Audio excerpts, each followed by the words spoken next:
Hello, welcome back. Sean here, Mountains Garage.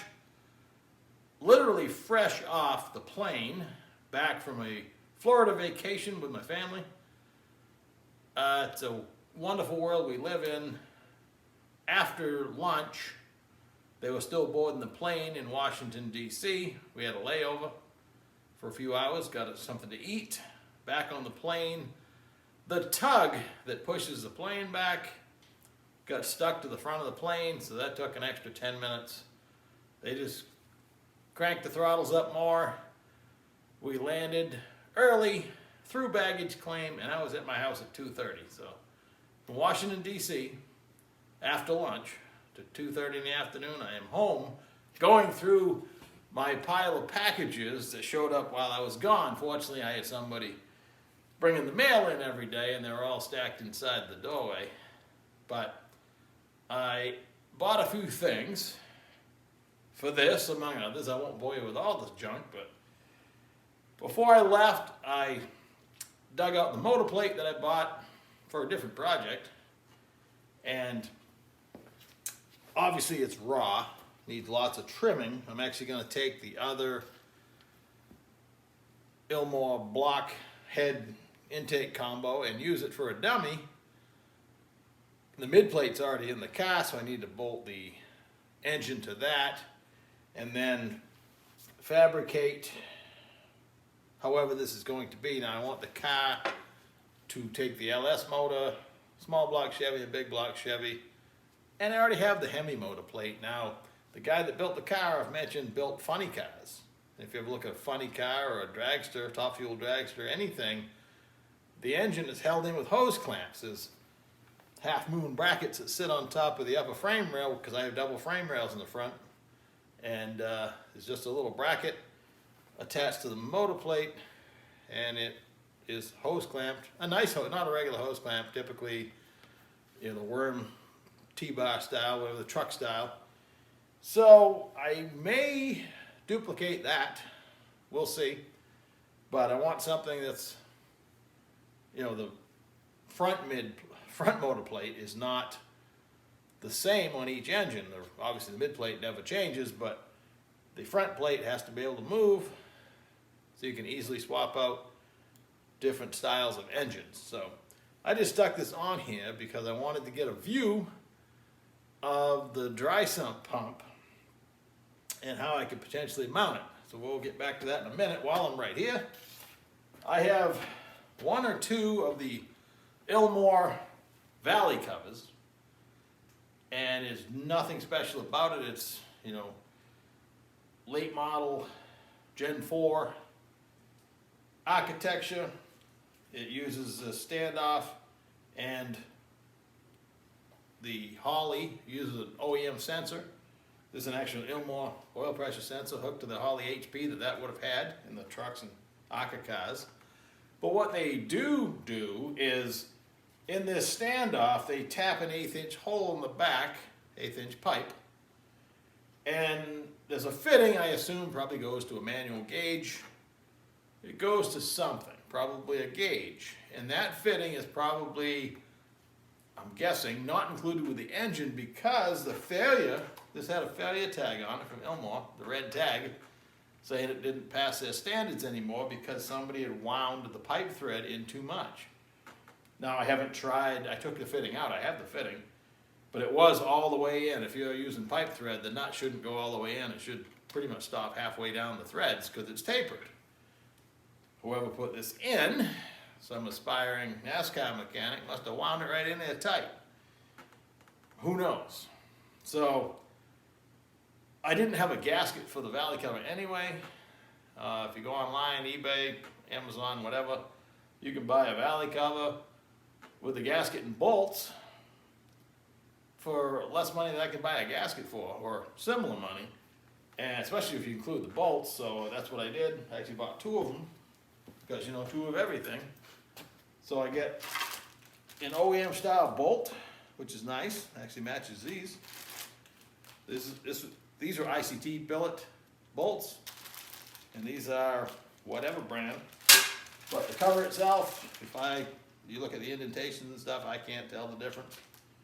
just a piece of aluminum, but it's not tapped anywhere. It just has the provision for the oil center. So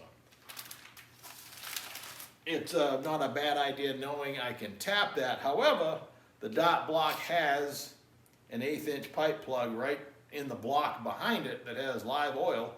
Plus, I have to block the dry sump in is going in the engine, but the other end I'm just going to plug. And my intent is to buy a plug that has an 1/8 inch pipe plug inside hole. Okay, I'm doing well there. Has a tapped 1/8 inch pipe hole, threaded hole, and I could tap that for my turbos. I need to tee it off and run to each turbo. So that is the tentative plan. But let me spin you around. A few other things may or may not have gone according to plan. While in Florida, in the evening, when we'd already done our activities and everybody else is snoring, I, of course, am online shopping for parts. One of the things I found was another Aviade. I think I said it wrong. It's not Aviade. I think it's Aviade. I went to their website. A very similar, although slightly different, dry sump pump, and it was an excellent deal. Now, the reason I was even shopping is this pump here has the brackets to bolt on where the AC compressor goes on a GM block, LS block.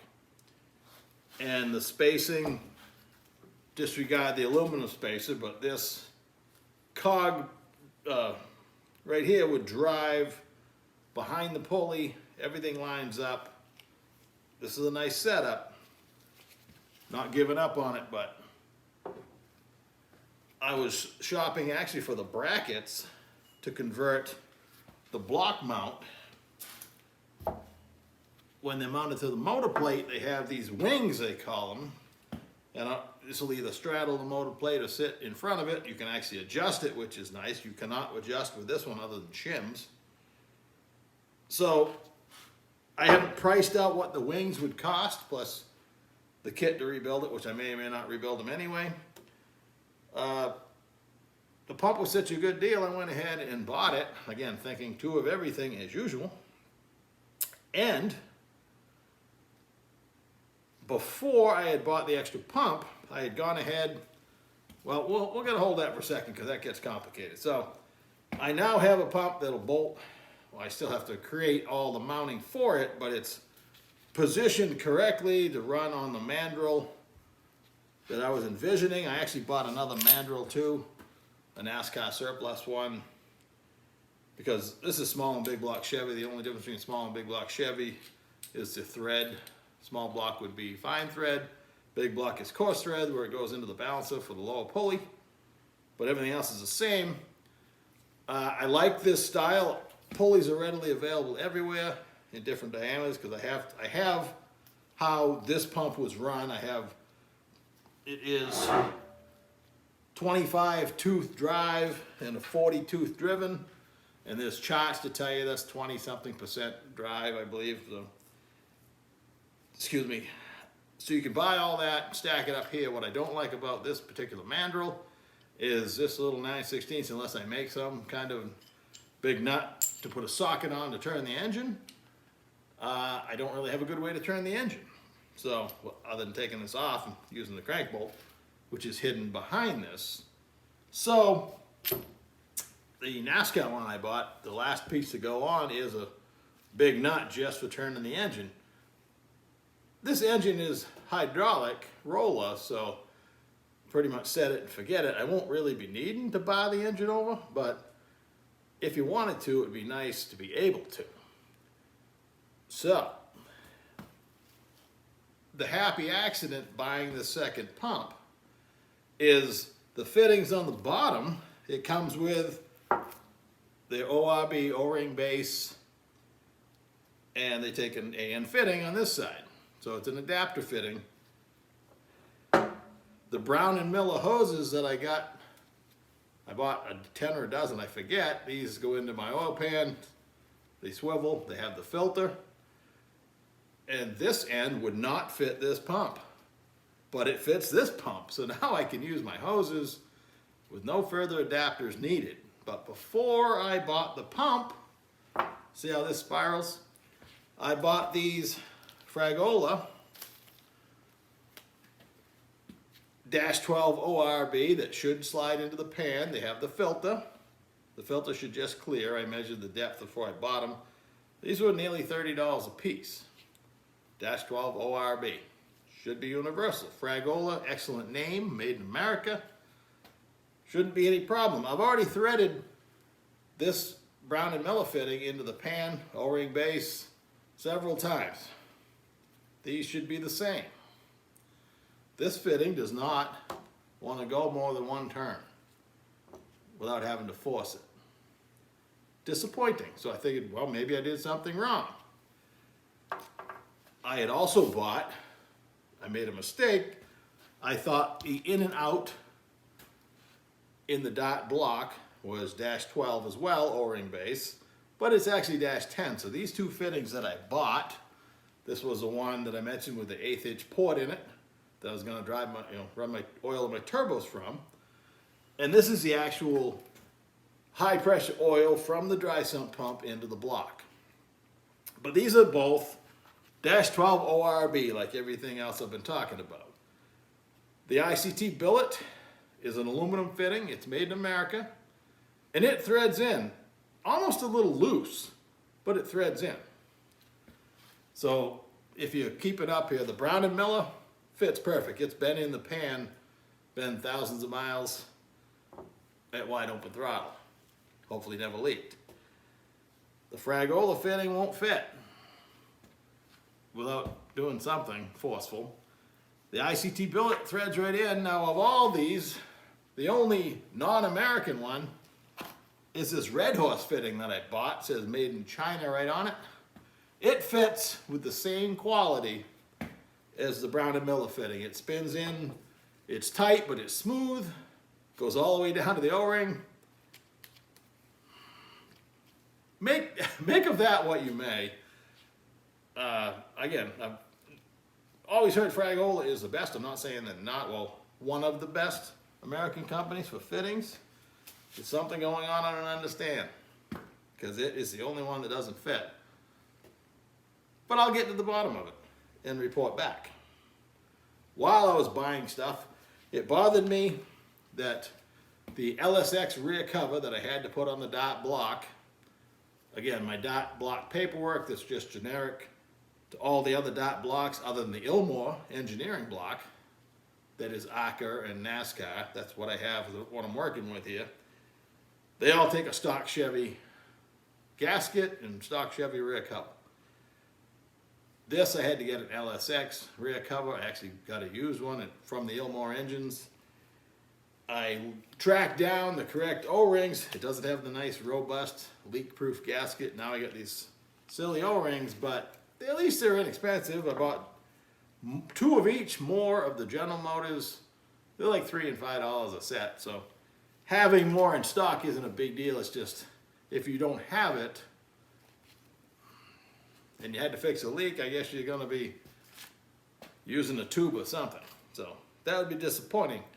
Also disappointing, but not uncommon, when I was putting the crank rods and pistons together, I wanted to be able to turn the crank over and put the lower keyway on for the timing chain. And again, a stock LS takes 1 keyway, a wide one like this, if you can see it. I don't know if you can. That is definitely LS specific. And the front keyway, if you have an aftermarket crankshaft, which I do, the one that locates the balancer, is the same as a small block Chevy. So I had one of these. I stole the LS one out of a stock crankshaft I had over there. I managed to get it out without wrecking it. But I didn't have them, so I bought more because, as you know, Jags or Summit, you got to get to, on Summit anyway, you got to get to $109 to get free shipping.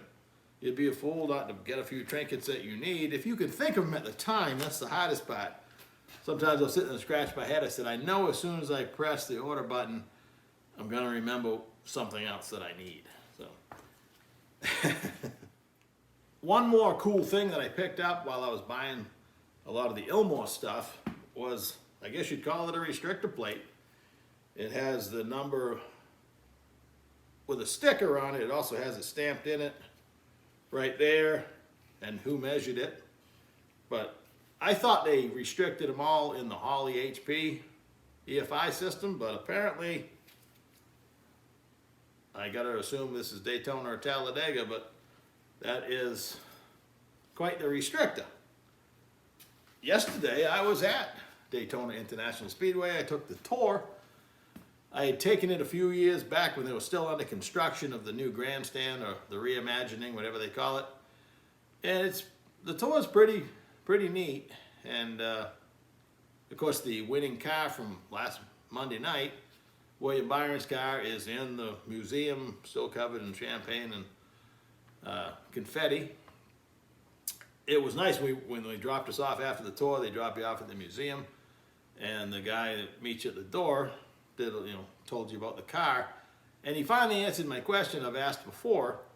Is they say it goes straight from Victory Lane into the museum, but he reassured everybody that it went through Tech first. So it leaves the winner's circle, goes through Tech, and then it goes into the museum, and then they have a little ceremony. It was so rushed because the race was a day late, and William Byron had to go on his whirlwind tour of New York City and everything else they do, that Hendrick Motorsports didn't have time to take out their radios and stuff, so they got to come back and rob parts out of it. And they're allowed to, I guess, but they have to make special arrangements according to this guy. But there was actually a few ride-along and the driving experience cars on the track. So once again, when I went on the tour a few years ago, we weren't allowed. They usually take you out next to the high bank to give you more perspective, and we could only go up to the fence, but they took us extra places to still fill the hour. It's like a $20 tour. It's pretty fantastic. So it's quite a place. Anyway, I'm glad to be home. Got my stuff unpacked. I can do something constructive tomorrow, and I'll catch you then or the next day. Take her easy.